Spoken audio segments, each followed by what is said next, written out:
tere! Tallinna Lilleküla 11. klassi õpilased osalevad Tallinna Ülikooli õpilasvõistlusel Kringel, kus meie ülesanne on uurida eestlaste toidulauda läbi sajandite. Meie valisime teemaks glögi, sest glögil on pikk ja mitmekesine ajalugu. Esimest korda mainiti glögi 14. sajandil ehk vürtsika veinina. Sinna retsepti käisid kaneel, ingver, nelk, muskaat ja pipar. Sõna glög pärineb siis rootsi keelest 19. sajandist ehk siis glötget viin ehk siis kuumutatud vein.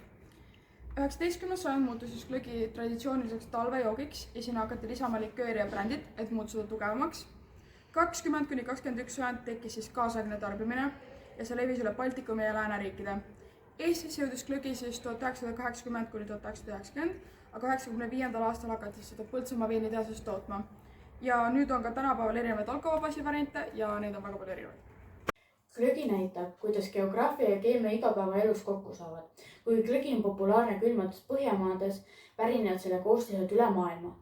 Vein tuleb soojast Lõuna-Euroopast ning vürtsid näiteks Indiast ja Indoneesiast. Keemiliselt on oluline, et glögi soojendused vabaneksid vürtside lõhnaained, aga alkoholil ei lasta ära auruda. Samuti mõjutab maitseid suhkur ja happed.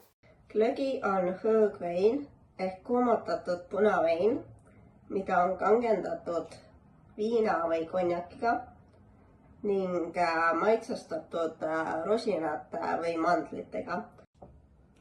Aitäh vaatamast meie Lilleküla gümnaasiumi 11. klassi projekti, mille valmistasid Petris Rosenthal, Elisa Kerem ja Isabel-Kristin Kriis.